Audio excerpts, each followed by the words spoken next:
Riders, may training tayo ngayon dito. So, dalawang klaseng bola. Isang Doride KKK, 2,000 kilograms to, 2 kilograms.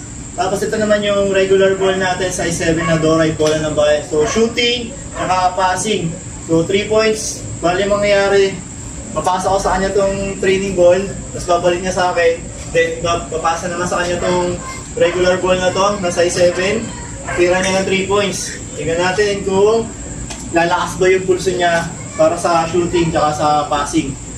So, limang chest pass, tsaka 5 overhead pass. Ganun din yung gagawin ng magpapasa. Ano natin, overhead pass muna tayo.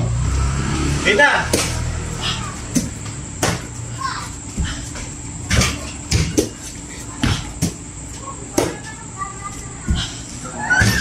Tungkol ba?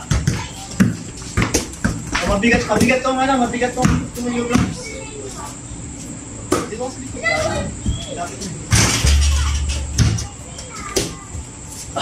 malapit ka na, uy! Nasunod ka ng 3 points! Nasunod tayo ka na!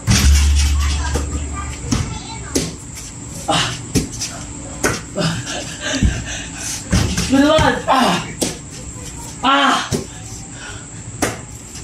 Ano na? Lima na. Ano ba? Lima na.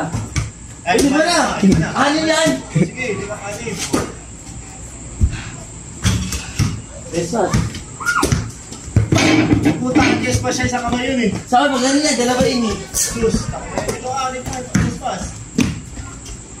Wala ka na sa lagbas na tres ah. Siyempre.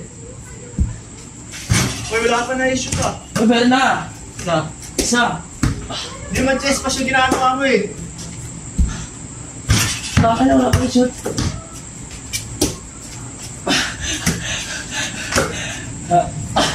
Shoot mo! Masakay na lang, ay tao! Masak ang pulso. Wala na. Wah, ito din. Uy, taka ang ulo mo. Kumisa na sa ulo. Naku, hina! Hina nung pasa. Oo, tayo. Pasto.